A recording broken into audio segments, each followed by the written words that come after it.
You see someone standing in a quiet house after the funeral. They are holding a set of keys that no longer open a home. The world says they are an orphan now, but God says they are finally standing in His direct light. Did you catch that? The earthly umbrella has folded so that you can see the sun. This is not a tragedy of identity. This is a transition of inheritance. You know this feeling. You walk through the rooms and the silence feels heavy. You look at the furniture and realize the history has stopped moving. The world looks at you with pity. They think you have lost your foundation. They think you are standing alone in the wind, but they do not see what heaven sees. They do not see the new covering being placed over your shoulders. You are not an orphan. Maybe you keep checking your phone for a text that will never come. Maybe you feel like the roof has been ripped off your life. Maybe you are scared that no one truly sees you as a priority. Maybe you feel the sudden weight of being the family leader. Maybe you feel like you are walking through a door you cannot close. Let that sit for a moment. The pain you feel is real, but the labels the world gives you are wrong. You are not an adult orphan. You are a son or daughter of the King, who has finally come home. The Bible says something very specific about this moment. In Psalm chapter 27, verse 10, the text reads, "When my father and my mother forsake me, then the Lord will take me up." Take note of those words. He does not just comfort you, He takes you up. He lifts you into a new position. Think about Moses. Moses lost his parents when he was just a baby. He was raised in a palace where he did not truly belong. He spent 40 years in a desert, feeling like a stranger. He had no mother to call. He had no father to guide his steps. But God met him in a burning bush. God did not call him by his earthly lineage. He called him for a divine purpose. Moses was not an orphan. He was a leader being prepared in the silence. The silence you are hearing right now is not empty. It is full of God. He is clearing the noise so you can hear His voice. He is removing the earthly mediators. He wants to talk to you directly. This season is not a punishment. It is a promotion into a deeper intimacy with your Creator. The person you are mourning today is the person God moved. He moved them out of the way of your tomorrow. That is a hard truth. It is a truth no one wants to say out loud. But it is the truth of the gospel. You were never meant to be defined by who stayed. You were meant to be refined by who left. In this message, I am going to show you 7 things. These are truths that will change how you see your grief. They will change how you see your future. You are about to discover that your best days are not behind you. They are standing right in front of you. Number 1, the earthly shield has been removed, and your direct covering has finally begun. Let me say this straight. Most of us go through life leaning on a person. We lean on the one who knew us first. We lean on the person who loved us regardless. This is natural. It is how God designed families to work. But there is a danger in a long shadow. We can mistake the shadow for the source. We can mistake the parent for the provider. Think about your life just a few months ago. You carried a quiet confidence in your heart. You knew that if everything failed, you could go back. You could sit at their kitchen table. You could hear their voice on the phone. That voice was your fortress. It was the barrier between you and the cold world. Then the day came when the voice stopped. You stood by the bed. You touched a hand that was finally still. In that moment, the roof over your soul vanished. You felt a sudden, sharp chill. You looked around the room and realized something heavy. There is no one left to stand between you and death. There is no one left to be the grown-up for you. You are the front line now. You find yourself staring at their old chair. You pick up their glasses and put them down. You realize you are the one people call now. You are the one who has to have the answers. It is a terrifying promotion. You feel like a soldier who lost his armor. Sound familiar? The Bible gives us a word for this feeling. In the book of Deuteronomy, chapter 33, verse 27, the text says, "The eternal God is thy refuge, and underneath are the everlasting arms." Did you catch that? The text does not say the arms are around you. It says they are underneath you. When the earthly floor falls away, you discover the real foundation. You discover that you weren't standing on a person. You were being held by a king. Look at the story of Esther. We often talk about her beauty or her courage, but we forget her beginning. Esther was an orphan. Her father was gone. Her mother was gone. She was a girl with a broken history and no standing. She lived in a kingdom that did not want her. She had every reason to feel exposed. She had every reason to stay hidden. But God had a different plan. Because Esther had no earthly father, she learned to lean. She learned to lean on the voice of the Spirit. She learned that God was her covering in the palace. He became her protector when she stood before the king. God did not let Esther fail. He did not let her remain vulnerable. He used her lack of a family to build a legacy. He turned an orphan into a savior. For her people, He is doing the same thing for you. The silence you feel is not empty. It is a space for God to move in. He is moving from the background to the foreground. He is taking His place as your primary guardian. You are no longer living under a secondary light. You are standing in the direct glory of your Father. It was not a loss of protection. It was a change of protector. Let that sit for a moment. You are not less safe than you were yesterday. You are actually more secure. The arms holding you now will never grow tired. The eyes watching you now will never close in sleep. You have moved from a human promise to a divine one. Number 2, the phone has gone quiet, and God is speaking in the silence. Let me say this straight. The quiet is the hardest part. You get through the funeral and the visits. You deal with the paperwork and flowers. People check in, and they bring food. Your house is full of busy voices. You are tired, but not lonely yet. There is too much noise for that. Then the visitors leave and doors close. You are finally alone in your house. You sit on the couch with tea. You reach for your phone at 5. You see a story on the screen. It is something your father would love. You start to type a quick text. Your thumb hovers over the send button. Then you remember the truth. The message will never be read. The phone on the other side is gone. You delete the words. One by one. You stare at the blank black screen. The house feels like it has grown. You feel a heavy weight in your chest.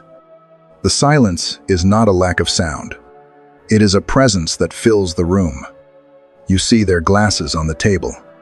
You find an old grocery list. The handwriting is familiar and hurts to see. You find the medicine bottles are empty. You realize the chores are finally finished. There is nothing left for you to do. The stillness feels like a cold wind. You look at the family tree. You are the top branch now. There is no one above you anymore.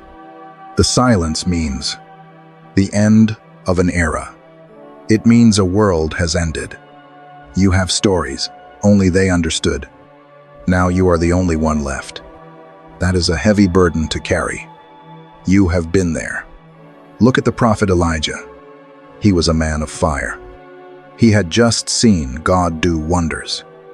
But after the victory, he felt alone. He ran into a cave to hide. He was exhausted and wanted to die. He told God he was the last.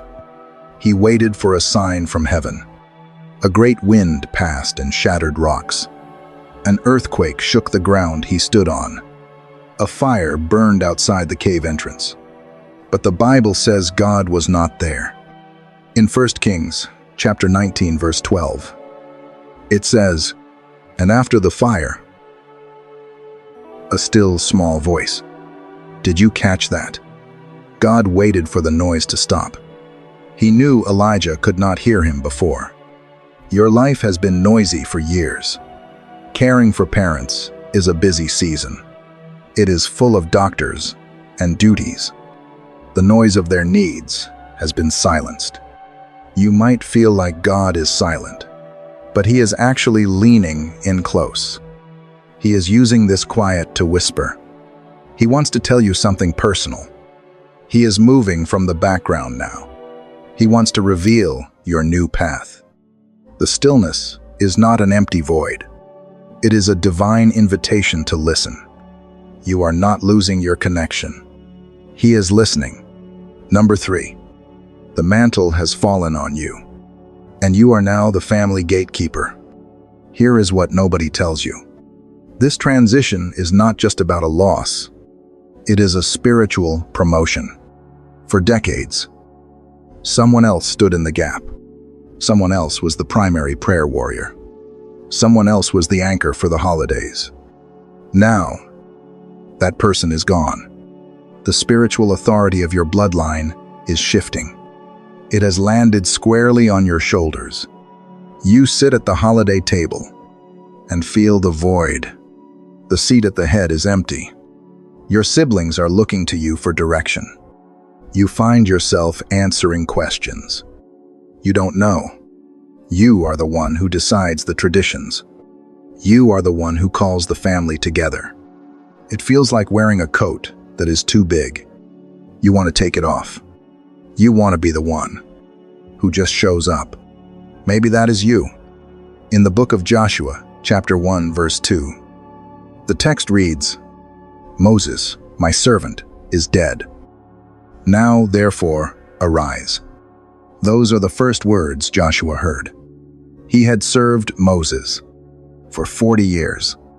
He was the shadow and the helper. He was comfortable being second in command. But the leader was gone. The transition was absolute and final. There was no going back to the desert. Joshua did not feel ready to lead. He did not feel like a warrior. He was just a man mourning his mentor. But God did not tell him to be Moses.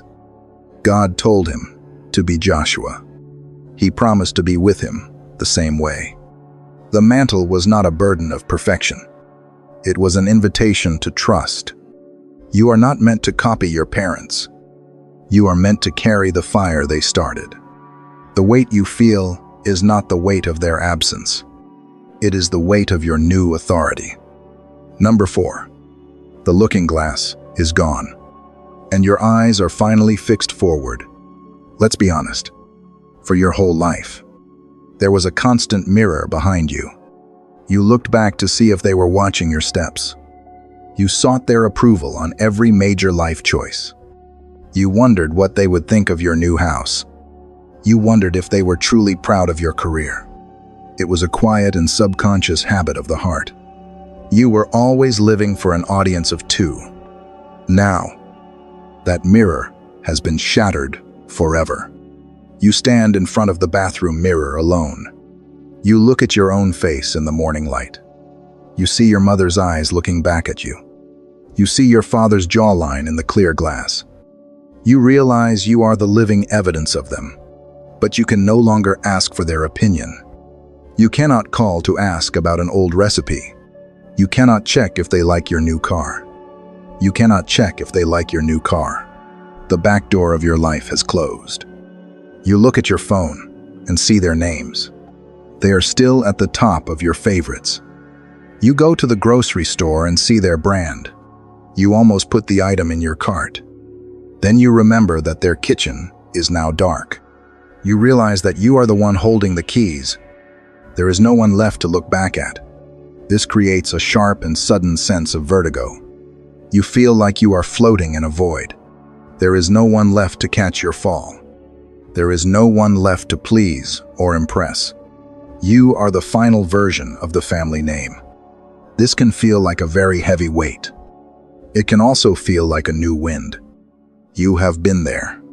In the book of Philippians, chapter 3, verse 13, the text reads, "Forgetting those things which are behind, and reaching forth unto those things which are before." Did you catch that? Paul is not telling you to forget the love. He is telling you to stop living backwards. Your parents were the bridge to your present day. They were never meant to be your final destination. Think about the story of the patriarch Abraham. Abraham lived in the land of Ur with his father. His father, Terah, started the journey toward the promise. But Terah stopped in a place called Haran. He settled there until the day he died. Abraham stayed with him in that middle place. He waited in the long shadow of his father's tent. He was a son, waiting for a father's lead. But once Terah passed away, God finally spoke.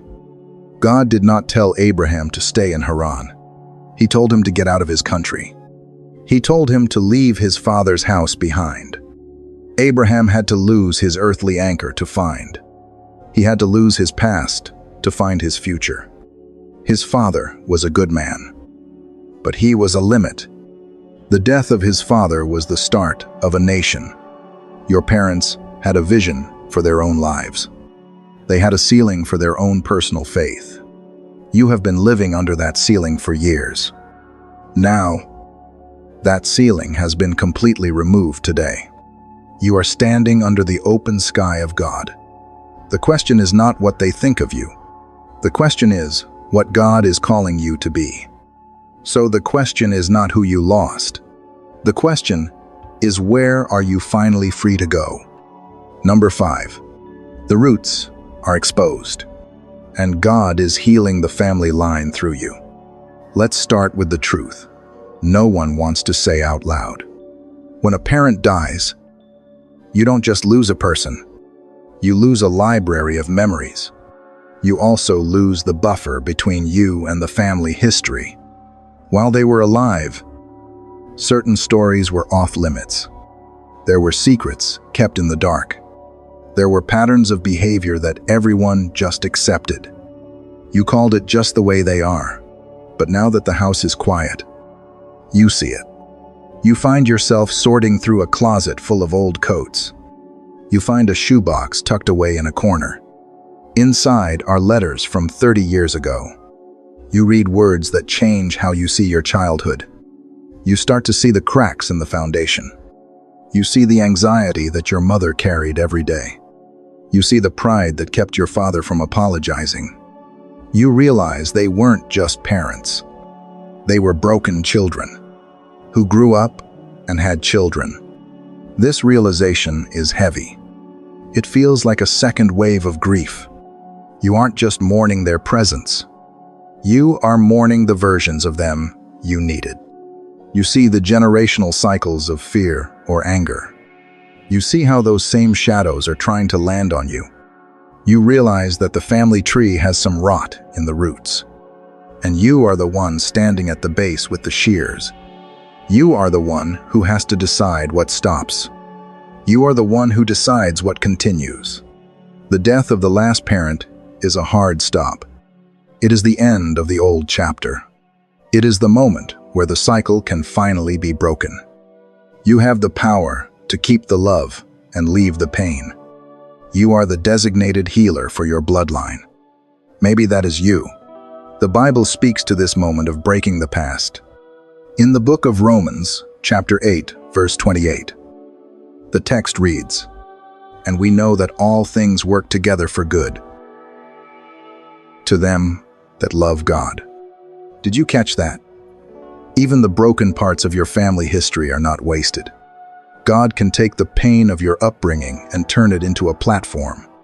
He can take the absence of your parents and use it to build your strength. Think about the story of Ruth. Ruth was not born into the promise. She was a woman from Moab, a land with a dark history. She married into a family of faith, But then the men died. Her father-in-law passed away. Her husband passed away. She was left in a house of widows. She had every reason to go back to her old life. She could have returned to the broken patterns of her ancestors. She was an orphan in a foreign land with no hope. But Ruth made a different choice. She refused to let her past define her future. She told her mother-in-law that your God will be my God. She stepped into a new territory with nothing but trust. She began to glean in fields that were not hers. She worked in the heat while others watched. She was a woman, alone. But she was a woman with a mission.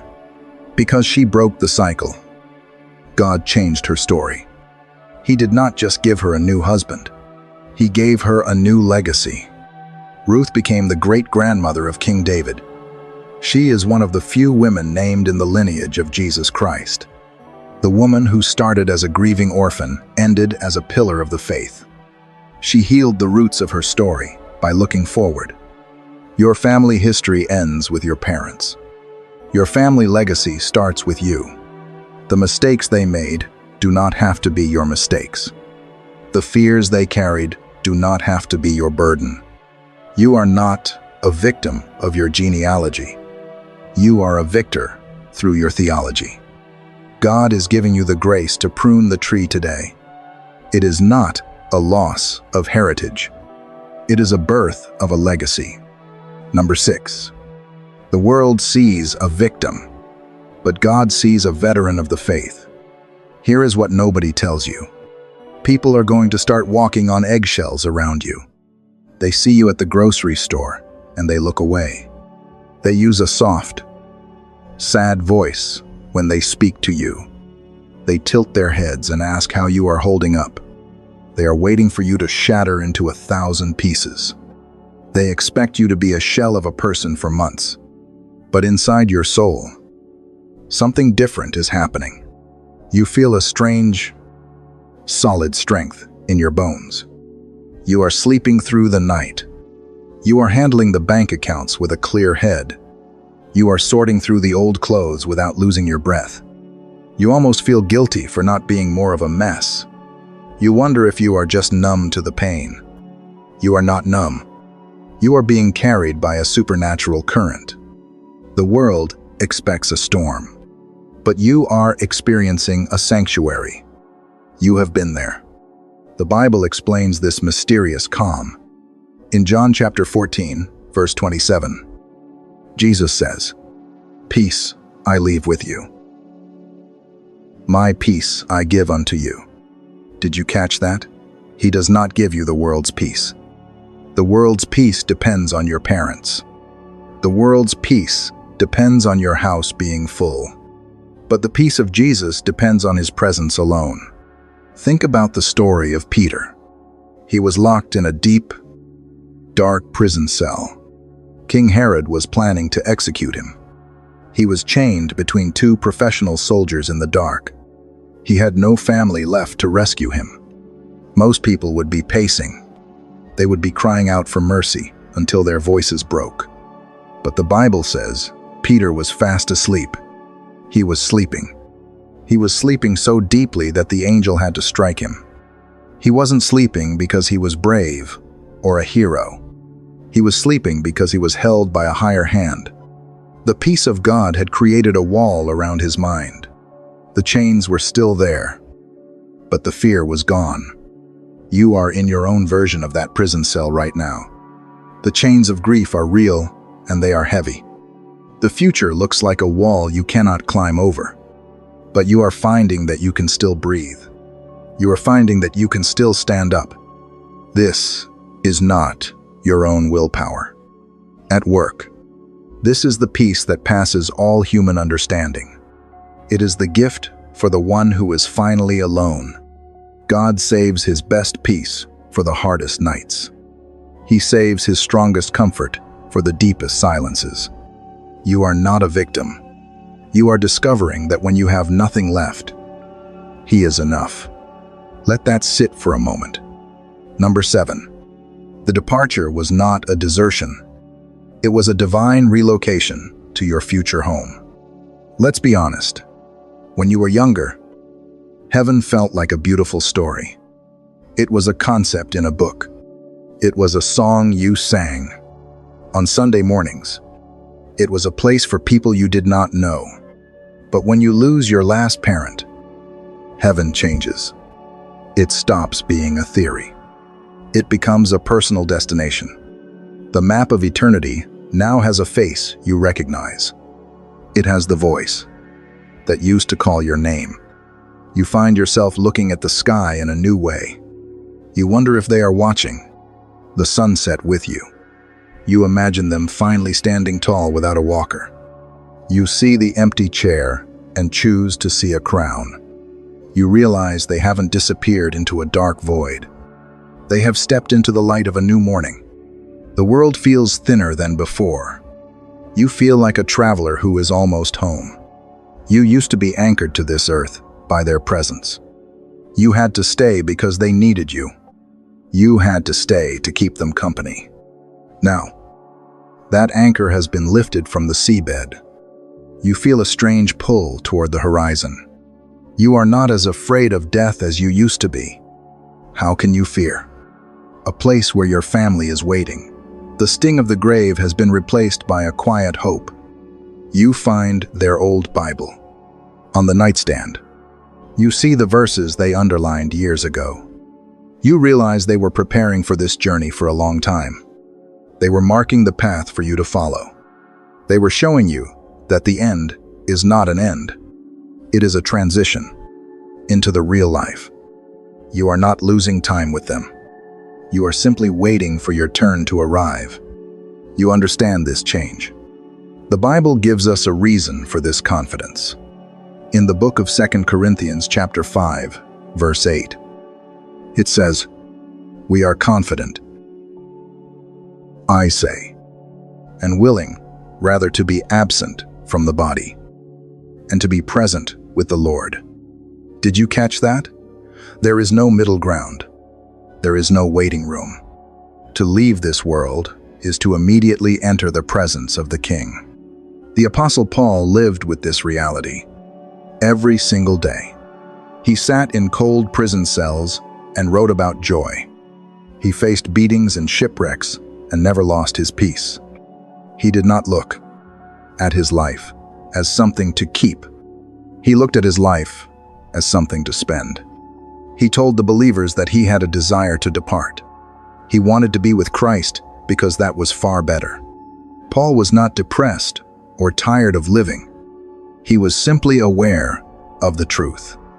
He knew that this world is a tent, but heaven is a building. He knew that his earthly family was a shadow. His heavenly family was the substance. He worked until his last breath to bring others with him. He looked at death and saw a finish line, not a cliff. He knew that the prize was waiting on the other side. Your parents did not leave you behind in the cold. They went ahead to the house to keep a seat. They are waiting for the day the family is finally whole. This separation is heavy, but short. This separation is heavy, but it is also very short. You are not losing them to the past. You are following them into the future. It has just moved to a different room. The grave did not win the argument. The garden did. You arrived here today, feeling like an orphan in a quiet world. But you are not abandoned. You have been moved from the shade into the direct light of God. Your story did not end at the cemetery gates. It was elevated to the throne room of the King today, to the one standing in the kitchen, smelling the lingering scent of home. You are holding keys to a house that feels suddenly like a museum. I see you. God has not missed a single tear you shed over those old photos. He heard the whisper you made when the front door finally closed. He is leaning in closer than he has ever been before. He is taking the place of the one you lost. He is your father now. You are not a survivor of a family tragedy. You are the chosen steward of a legacy. Just beginning. Your parents were the bridge to your present day. Now you are the bridge to a kingdom that never ends. You were never meant to be defined by who stayed. You were meant to be refined by who left.